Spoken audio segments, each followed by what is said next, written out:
अगर आप ये वीडियो देख रहे हो तो आई होप आपने इसका पहला पार्ट जरूर देखा है, पर अगर नहीं तो इसे यहीं पॉज करके इसका पहला पार्ट जरूर देखें, जिसका लिंक मैंने डिस्क्रिप्शन में मेंशन किया है, वरना ये पूरा वीडियो आपको कुछ समझ नहीं आएगा। अब पिछले पार्ट का रिकैप करते हैं कि जायंट ने एरिन को भी निगल लिया होता है और अब वो मिकासा को भी कच्चा निगलने वाला होता है, पर फिर तभी जायंट के पेट में कुछ गड़बड़ महसूस होने लगता है और फिर देखते ही देखते कुछ तो उसके मुंह को फाड़ते हुए निकलता है और एक मैसिव एक्सप्लोजन में नए तरीका का टाइटन जन्म लेता है। सबसे हैरानी की बात यह कि वो बाकी सभी टाइटन्स को एक एक करके खत्म करने लगता है और दूसरे जायंट्स उसके सामने टिक नहीं पाते। पर ध्यान से देखने पर सोडा और एरिन को रियलाइज होता है कि ये और कोई नहीं बल्कि एरिन ही है। पर अंत में वो कमजोर पड़कर बाकी जायंट्स की तरह इवेपोरेट होकर मरने लगता है। पर तभी सोडा कुछ ऐसा शेयर करता है जो किसी को भी समझ नहीं आता। वो तुरंत उसका नेप काटने को कहते हैं, पर वहीं नेप के अंदर इंजरी नहीं होनी चाहिए, पर किसी को भी उनका बात समझ नहीं आता। पर फिर भी मिकासा तुरंत वैसा ही करती है और उसमें से एरिन निकल कर आता है। सबसे बड़ी हैरानी बात यह कि उसका कटा हुआ हाथ और पैर भी रीग्रो हो गया होता है, जिसे देखकर सभी एकदम हैरान नजर आते हैं। पर अनजान कारण से शिकीशिमा के चेहरे पर स्माइल होती है, मानो उसे ये पहले से ही पता था।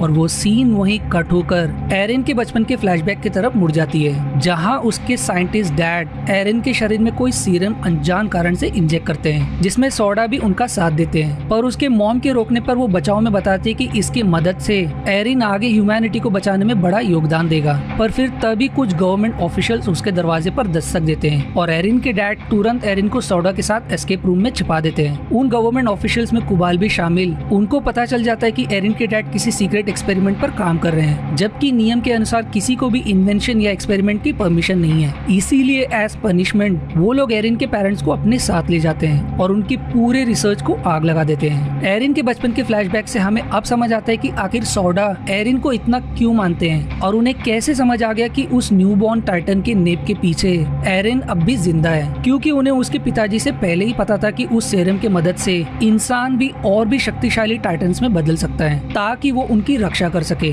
पर अब भी एक सवाल मिस्ट्री बना है कि बाकी टाइटन्स कहां से आए, जो अब कुछ ही देर में रिवील होगा। एरिन की आंखें अब कुबाल के कैद में खुलती है, जिसे खुद यकीन नहीं होता कि वो टाइटन्स में बदला था, पर एक तरह से उसे गर्व महसूस होता है क्योंकि आखिरकार उसके पास ऐसी कोई काबिलियत है जो इंसानों की मदद आ सकती है टाइटन्स के अगेंस्ट। पर कुबाल के लिए वो एक खतरा से कम नहीं होता, इसलिए उसे बंदी बनाकर रखता है। उनके हिसाब से इंसानों को चुपचाप दीवार के पीछे बने रहना चाहिए। इंसानों को कोई जरूरत नहीं है दीवार के पीछे की दुनिया को एक्सप्लोर करने की। वहीं उन्हें डर रहता है कि कोई तो उनके अगेंस्ट कंस्पायर करने की कोशिश कर रहा है और ये वही है जिसने उनसे एक्सप्लोजिव चुराने की कोशिश की। इसलिए जब सोडा एरिन के बचाव में बोलते हैं तो निर्दय कुबाल उसे मार देता है। पर अपनी आखिरी सांस छोड़ने से पहले सोडा एरिन से कन्फेस कर जाता है कि कुबाल ही उसके माता पिता का हत्यारा है, जिससे अब एरिन और उसके साथी कुबाल के अगेंस्ट हो जाते हैं। पर फिर तभी एक और एरिन से भी पावरफुल टाइटन्स कूद पड़ता है, जो सबसे पहले एरिन को अपने कब्जे में लेता है। जो भी उसे रोकने की कोशिश करता है वो उन्हें बुरी तरह से मार देता है। वो एरिन के साथी को भी मारने पड़ता है, पर मिकासा उसे रोक लेती है, मानो टाइटन्स उसकी बातें समझ सकता हो, और वो एरिन को लेकर निकल जाता है। पर इस हाथापाई में कुबाल मारा जाता है और अब एरिन भी नहीं रहता, इसलिए उसके ग्रुप को कुछ समझ नहीं आता। पर फिर तभी एरमिन को चमकता है कि उनके पास अब भी एक लास्ट एक्सप्लोजिव है, जिसके मदद से वो अपने मिशन को अब भी अंजाम दे सकते हैं। इसलिए सभी तुरंत बॉम्ब को रिकवर करने थर्ड जोन में निकल पड़ते हैं। वहीं एरिन की आंखें किसी अजीब रूम में खुलती है, जहां एक juke box, remote, wine glass और शिकीशिमा भी मौजूद होता है, जो अब मूवी का क्लाइमैक्स रिवील करता है। दरअसल टाइटन्स इंसान के ही बनाए गए हैं और उसे क्रिएट करने वाले साइंटिस्ट एरिन के पिता ही है, जिन्होंने टाइटन्स को मिलिट्री वेपन के लिए डेवलप किया।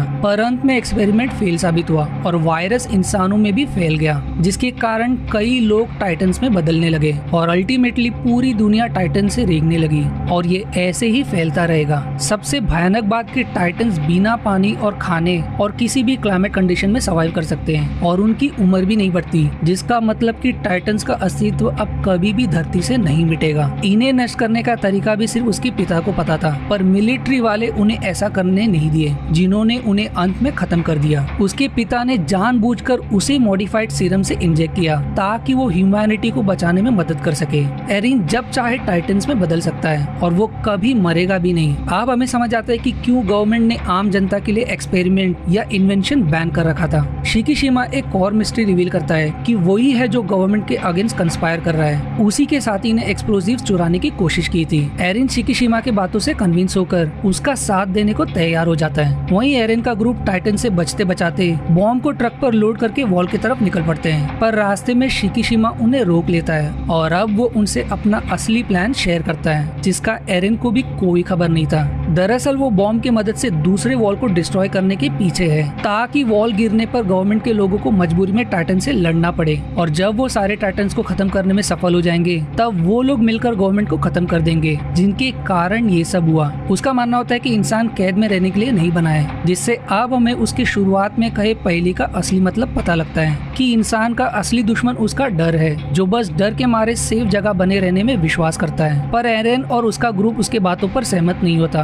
क्योंकि इसमें कई मासूम लोगों की जान जा सकती है, जो जानने पर शिकीशिमा को गुस्सा आ जाता है और अंत में दोनों में हाथापाई होता है। इससे पहले कि एरेन का ग्रुप बॉम्ब को लेकर गायब हो जाए, वो खुद की जान लेकर टाइटन में बदल जाता है। और अब मूवी में एक और मिस्ट्री रिवील होता है कि वो भी एरेन की तरह टाइटन्स में बदल सकता है। वही है जिसने कुछ समय पहले एरेन को अगवा किया था, और टाइटन्स में बनने के लिए उन्हें खुद की जान लेनी पड़ती है। और जब वो टाइटन्स में बदल जाते हैं, उनका असली शरीर नेप के पीछे से टाइटन्स को कंट्रोल करता है, इसीलिए नेप रीजन टाइटन्स का वीक पॉइंट है। पर बाकी टाइटन्स और इनमें एक फर्क है कि इन्हें मॉडिफाइड सीरम इंसान में इंजेक्ट करके बनाया गया, और इनकी टाइटन्स की लाइफ टाइम शॉर्ट होती है, इसलिए उस फाइट के बाद एरेन इवेपोरेट होने लगता है। वहीं बाकी को सीरम की मदद से क्रिएट किया गया था, इसलिए वो हमेशा के लिए टाइटन्स में बने रहते हैं। अब एरेन और शिकीशिमा में घमासान युद्ध होता है और शिकीशिमा एरेन पर भारी पड़ जाता है, पर अंत में एरेन अपनी पूरी शक्ति लगाते हुए उसे हराने में सफल हो जाता है। अब इससे पहले कि उसका टाइटन शक्ति चली जाए, वो अब भी अपने इंसानी कॉन्शियसनेस में बॉम्ब को वॉल के ऊपर के हिस्से पर माउंट करने में सफल हो जाता है, और आर्मिन अपनी इंजीनियरिंग स्किल की मदद से बॉम्ब को टाइमर पर सेट कर देता है। पर फिर तभी उन्हें एक और धक्का लगता है, क्योंकि कमांड कुबाल कभी मरा ही नहीं था,